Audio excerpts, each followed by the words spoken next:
Hey guys, this is Xboxduelist. Today I'm bringing you a Shadowstrikes Warlock build. Essentially, it's a melee Warlock that slaps out Shadowbolts and gets big Shadowbolt crits. Um, but with that being said, let's jump straight into this. I've done this video a couple times, and both versions were too long, so I'm gonna try and rush through this and get the information out. So, with that being said, agility is the main stat for this build.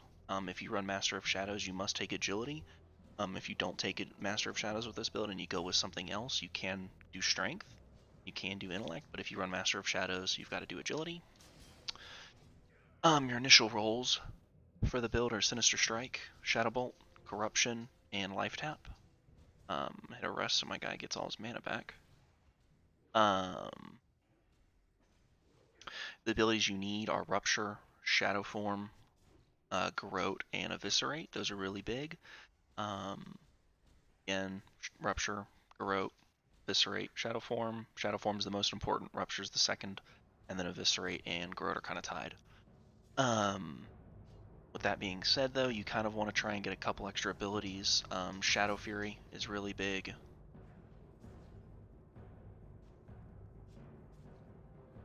Hopefully I typed that right.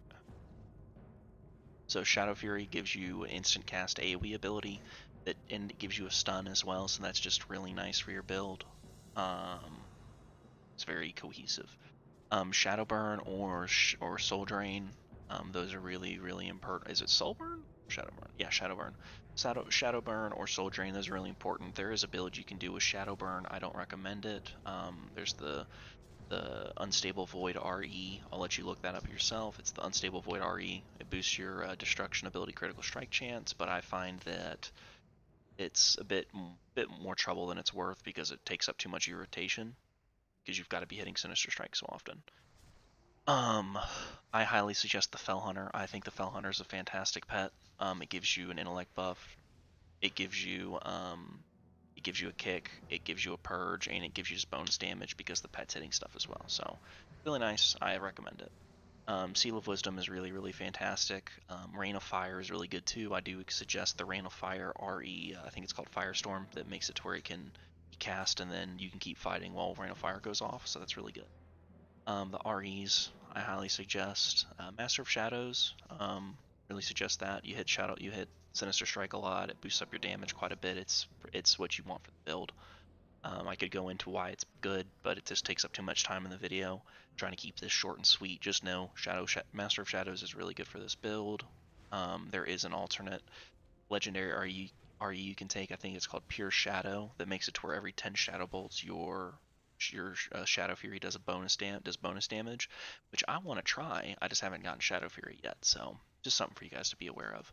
Pestilence is really good for AoE scenarios because it spreads your corruption.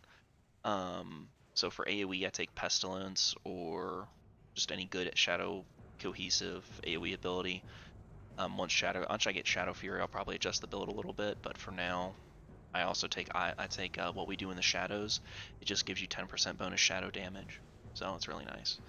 Shadow Strikes is required. It makes it to where your melee attacks will proc Nightfall, and Nightfall makes your Shadow Bolts instant cast, so that's how you can kind of use them in a melee hybrid, so you don't cast them. It also gives you some energy back, and it helps with physical damage. Sinister Flurry is really good because it helps proc It helps proc Nightfall, so that's really awesome. And it helps with combo points and it helps proc Nightfall. It helps the builds. It smooths out the build. Um, Restorative Shadows, Shadowbolt and Mind Blast now generate 10 energy on hit.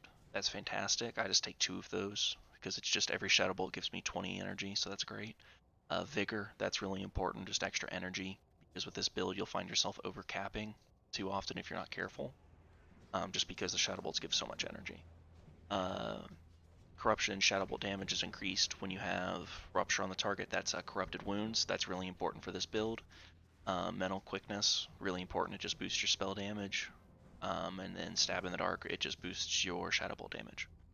And Precision as well, good as well. The nice thing is with Stab in the Dark, it's going to scale with your attack power, so as we get more gear, this guy gets even better. If you have big proccing abilities like the the two-handed or the one-hand set from ZG that boosts your attack power by a lot. It feels really so. That's something to keep an eye out for. But with that being said, let's fly through our talents real quick. For Rogue, you take Seal Fate. That just gives you extra combo points.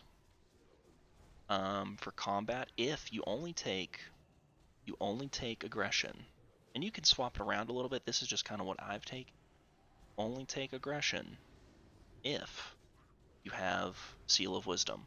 If you have Seal of Wisdom, you can take aggression. But if you don't have Seal of Wisdom, you've got to put those talents into improved life tap, so you have mana for the build.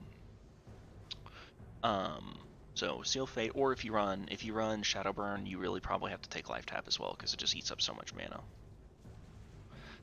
So for sub, you go, if you take Garrote, you take Serrated Blades. That's really important.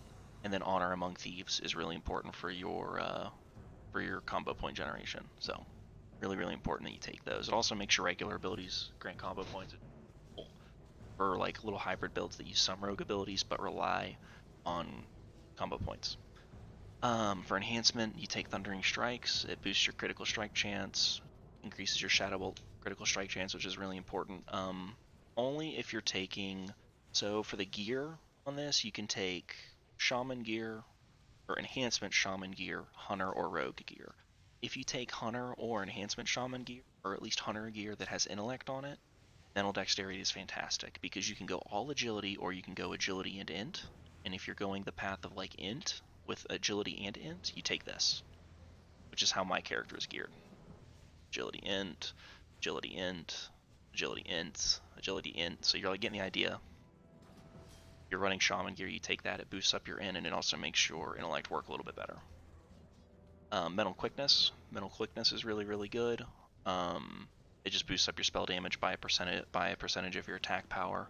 So this is really the bread and butter for melee hybrids. Affliction, again, you take improved life tap. If you don't have Seal of Wisdom, you take Nightfall. That's Nightfall is required. It makes it to where your instant cast it gives you instant cast Shadowbolts, and then Shadow Mastery just gives you bonus spell damage or shadow spell damage. Demonology, we just take Molten Core because it makes it to where your corruption can increase your Shadowbolt damage by 18% and increase its critical strike chance by 30. So on fights where you have two or three corruptions out, your Shadowbolts are going to be consistently hitting a lot harder. So it's really nice. And just even on single target fights, it's really good. For destruction, we take this talent, Improved Shadowbolt, gives you 15% bonus damage. It gives you bonus crit chance with it. We take Ruin because that gives you extra critical strike damage from your Shadowbolts, which is where all our damage is coming from. And then Shadow and Flame, it just boosts up your Shadowbolt damage even more.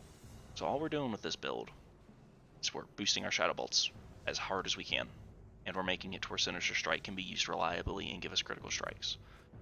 So that's pretty much it. Also for macros, it's really important for macros. Put pet attack on your Sinister Strike and leave your pet on passive so you can really control your pet well. And also on your Sinister Strike, if you roll like Cleave or Heroic Strike or Raptor Strike, something like that, bind it to your Sinister Strike. That way you get to it's just padded damage, so can't turn down free damage. But pretty much the playstyle for this is, as the pull kicks off, you Corruption the target, or if you have Rain of Fire with the RE, you put Corruption and you pre-Rain of Fire the target, which is really nice. You use Sinister Strike as soon as it's available, as long as your other combo point spenders / generators like Rupture, Eviscerate, and Garrote aren't available. Remember, Garrote, I know it says it requires stealth. I didn't take stealth. The reason Garrote works is because of the Serrated Blades talent I showed you. So it makes it to where you can take Garrote without stealth, essentially. Makes your auto attacks have a chance to proc it. Then we have, let's see here, what else? Oh yeah, Corruption and Rain of Fire on pull if you have them. Use Sinister Strike as soon as it's available. Shadowbolt does most of your damage, but you're actually going to be using it as like the least priority because all of your other abilities buff it up. and you want to keep Rupture and Garrote on the target because it's giving you supplemental Master of Shadows damage. Rupture's boosting up your Rupture's boosting your Shadowbolt damage with the Corrupted Wounds RE, this guy right here. So it's really important, and it feels weird, but Sinister Strike is the most important ability to hit. But Shadowbolt comes after you hit everything else. So, but with that being said, we'll let me show you some. I'll show you guys some damage real quick. So we current fight DPS. So we'll just come over here and hit this guy. Oh, my controller's off.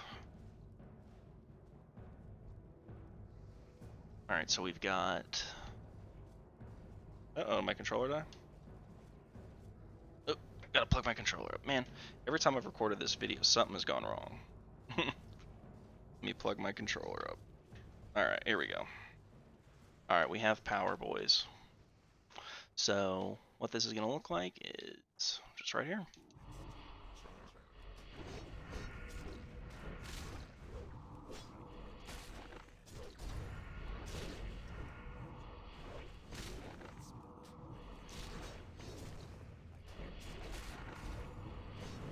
So there was an 8,000 Shadowbolt.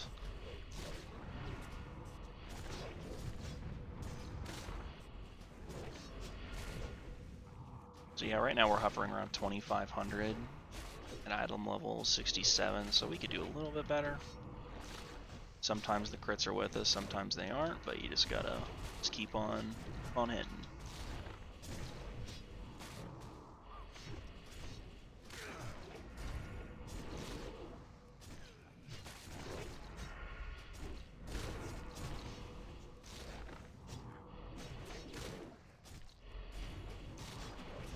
So yeah, it's a really enjoyable build, and in raid content it performs really well because of the buffs you get.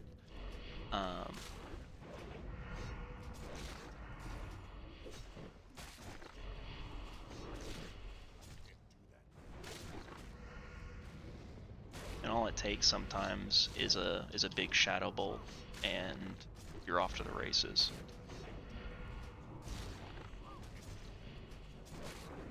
Because you guys see kind of how I rapidly fluctuate between like 25 and 2700 DPS. So with raid buffs, that can fluctuate even harder.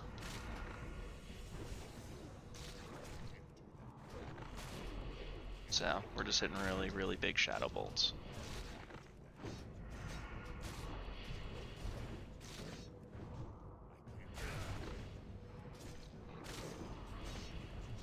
Yeah. This is the build here, fellers. I'm fishing for a big Shadowbolt crit, trying to see if I can get one to pop before I fall it. Yeah. Big old Shadowbolt's a good thing. So like there, when I stopped hitting, I was at 2700 DPS. Let me pull my pet off so he quits lowering the DPS. Look at damage. So we're still in combat with him, so the damage is trickling down, but you can just look at how much damage the Shadowbolts did. We'll tuck away in this corner so we quit getting lag. But you can see here, Shadowbolts were hitting pretty hard. The average for 3.7, and we had a maximum of 8k for it. And our crit chance is pretty high on them. And even after all that fighting, I didn't have to life tap a single time thanks to Seal of Wisdom. But if you don't have Seal of Wisdom, you gotta take life tap. So, but with that being said, I'm going to show you guys some clips or some video images of the performance of this build. Because I knew that, like, you know, kind of live doing like a one cut, sometimes you don't get the crits you want, it doesn't look as good, or you don't have the buffs you'll have in like a group content. So I have actually an image here of this is the biggest one I've hit. This was in an LBRS, just a dungeon group. I had the buffs I had on me was the big what's it called? Heart of the it's the druid buff of the wild or whatever. And Arcane Brilliance, and I apologize, Blessing of Might. And with all of those on me, and there could have been a debuff on the boss, somebody could have like hit him with a Curse of the Elements, but the biggest one I hit that pool for my Shadowbolt was almost a 10k Shadowbolt. So I mean, this build is very legitimate. This build, you can hit some big, fatty Shadowbolts. Because think about it, in PvP content, you're hitting somebody for 4,200 damage with that bad boy. Obviously, they might have some resilience. It hits a little bit, doesn't hit as hard. But I mean, hell, hitting somebody for 4K in a single global. I mean, that's big. That's bad news. So I mean, it's pretty. I really like the build, and I think I got another picture of it here from a prior pull. So when I was just testing, this is when I was really ironing out the build when I first figured out kind of what I was doing wrong with it. I had a 7.2, which I was excited about, but I mean, just now in the video, we hit an 8K. So again, 10K Shadowbolts are on the horizon. Just got to get some better gear. Um, but yeah, let me see. Is there anything else I wanted to show you guys? No, I think that is it. But yeah, follow my Twitch, Xboxduelist on Xboxduelist TTV, um, and check out my YouTube. Obviously, I post some of my Halo mods on my YouTube channel as well. If you like that kind of thing, check those out as well. But so the big thing is once you get Ring of Fire and slash or Shadow Fury, you can actually have some AoE for the build. I don't have any of those on this guy for this run through, so I don't really have it to show off. But I just really wanted to show off the bare bones for the build. But really the thing is just big single target damage and bursty AoE damage once you get Shadow Crash. Because again, Shadow Crash is a shadow spell. It's getting a lot of the same modifiers that Shadow Bolt is getting, and with Master of Shadows, the crit chance is going to be really high on it. So you can take from that what you will. Um, but with that said, during dungeons, it's kind of a weakness is the ramp up that the build takes. You know, you've gotta hit your Sinister Strike a couple times. You gotta get your dots rolling. So sometimes it can be hard in dungeons, but in raids, this bad boy's awesome. I love this thing. But yeah, with that being said, guys, thank you for watching. I'll wrap the video up there. Just check out my join the Discord. I'll put a link for that in the description. But yeah, like and subscribe. Follow the Twitch, and we'll be doing some more WoW and probably some Halo content here soon. I'm working on a big mod for Halo right now, and those are the kind of the two games I play. So, but yeah, thanks for watching, guys. Deuces.